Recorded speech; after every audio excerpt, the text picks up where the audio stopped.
Samahan natin muli si Rizal sa kanyang tahimik na buhay hanggang sa mga sakripisyong kanyang ginawa para sa ating bayan. Isang kwentong ng talino, ng katapangan at pagmamahal sa kanyang bayan. Isang kwento na dapat hindi natin malimutan magpakailanman. Sa bayan ng Calamba, isinilang si Jose Rizal noong Hunyo 19, 1861. Sa murang edad pa lamang, ipinakita niya ang katalinuhan at pagmamahal sa pag-aaral.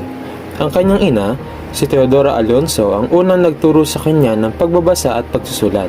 Samantalang ang kanyang ama, si Francisco Mercado, ay palaging nagpapaalala ng halaga ng edukasyon. Dahil sa kanyang likas na talino, ipinadala si Rizal sa isang pribadong paaralan sa Binyan sa ilalim ng pagtuturo ni Maestro Justiniano Aquino Cruz. Sa paaralang ito, lalo pang nahasa ang kanyang talino sa pagbasa, pagsulat at pagguhit. Kahit madalas siyang tuksoin ng kanyang mga kamag-aral, hindi siya nagpadala sa takot. Bagkus ay nagpakitang gilas sa kanyang kakayahan.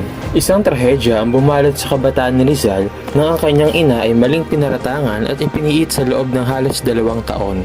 Pinagbintaan siyang nagtangkang lasuni ng asawa ng isang opisyal ng gobyerno. Sa kabila ng kawalang katarungan, ipinakita ni Teodora ang tibay ng loob, isang aral na tumatak kay Rizal habang siya'y lumalaki. Sa Ateneo Municipal, ipinamalas ni Rizal ang kanyang kahusayan sa panitikan at sining. Hindi lamang siya naging mahusay na mag-aaral kundi isa ring makata at manunulat. Ngunit sa kanyang pag-aaral, nakita niya rin ang kawalang katarungan sa lipunan at sa ilalim ng pamamahala ng Espanya. Sa Universidad ng Santo Tomas, pinag-aralan niya ang kursong Pilosopiya at Panitikan, ngunit kalaunan ay lumipat sa medisina. Ang dahilan nito ay ang pagkabulag ng kanyang ina.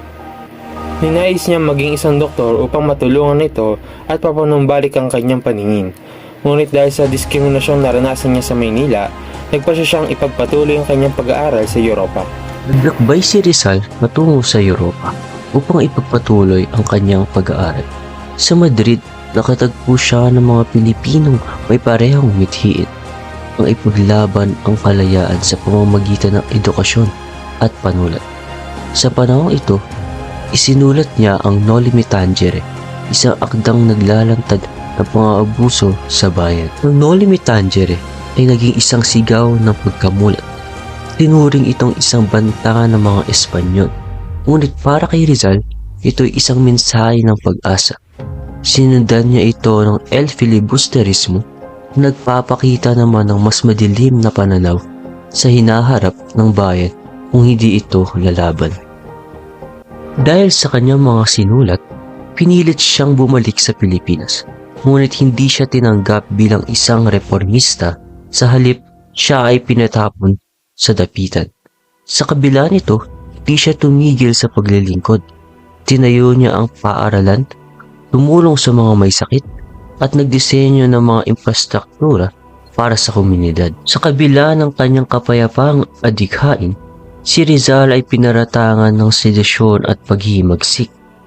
Sinubukan niyang ipagtanggol ang kanyang sarili, ngunit ang hatol ay matagal nang naisulat. Kamatayan sa pamamagitan ng firing squad. Ika-30 ng Disyembre, 1876.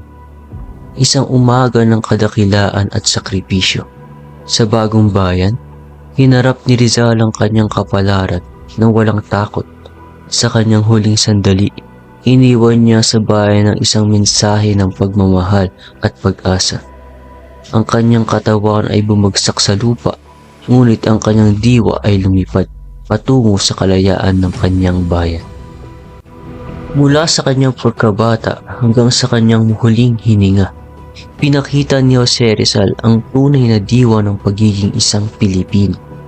Mapagmahal sa bayan, matapang sa katotohanan, at handang magsikripisyo para sa kinabukasan.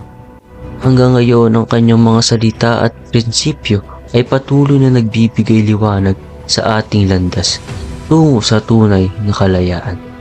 Jose Rizal, ang ating pambansang bayani, hindi lamang isang pangalan sa kasaysayan, kundi isang buhay na inspirasyon para sa bawat Pilipino.